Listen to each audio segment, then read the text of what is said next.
Okay, so I'm making this video because someone asked on YouTube, how did they know if I got a perfect score on the LSAT? And I thought, well, that's a good question. Someone else has asked me that in the past, and I bet a bunch of other people are wondering that, but they don't ask. So I'm going to try to prove it as much as I can, as much as the evidence allows me to. So the first thing that you need to know is that LSAC deletes LSAT records after 5 years.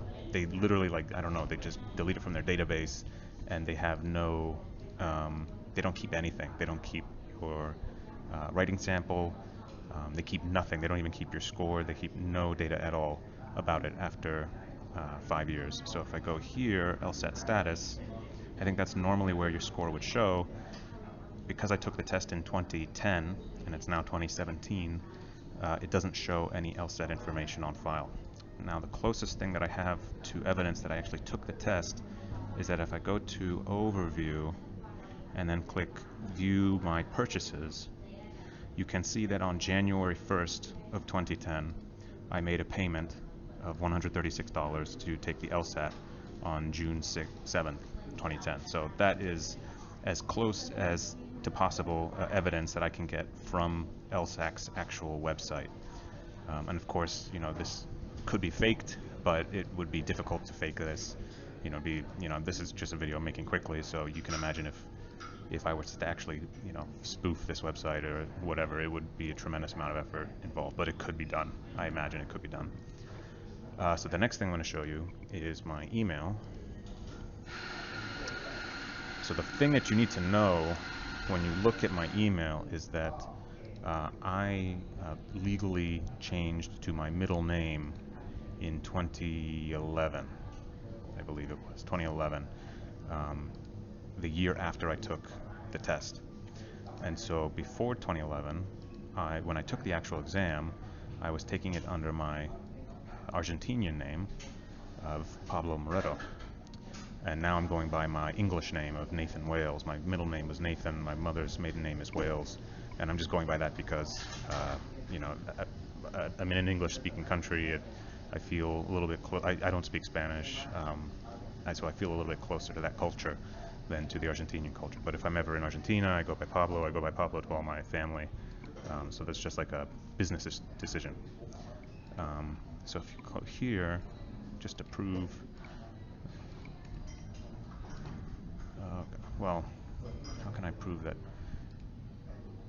If I can, there's one that has a photo of my name, where,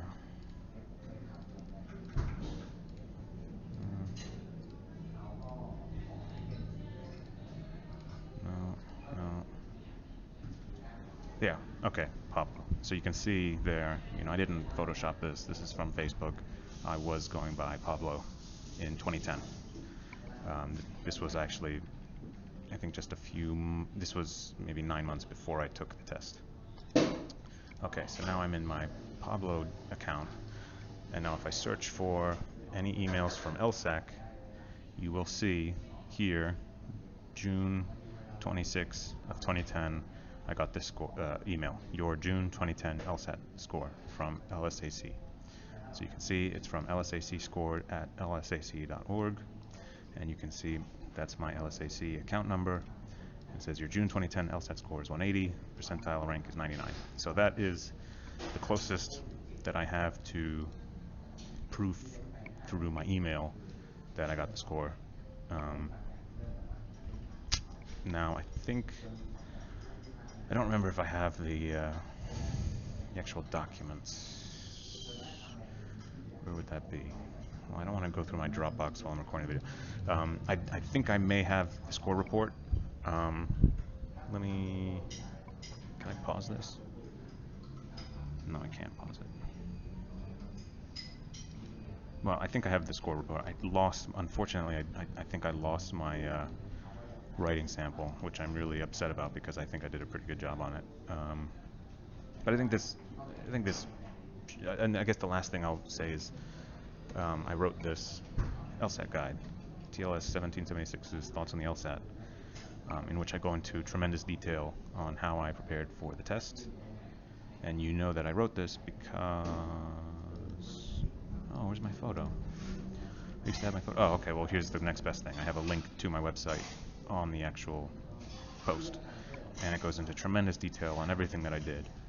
And I think that anybody who's done this amount of work preparing for the exam, it's plausible that they would have gotten a perfect score.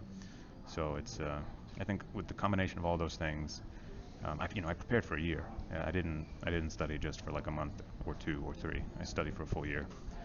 Um, I think the combination of these three things should convince most people that I'm not making it up.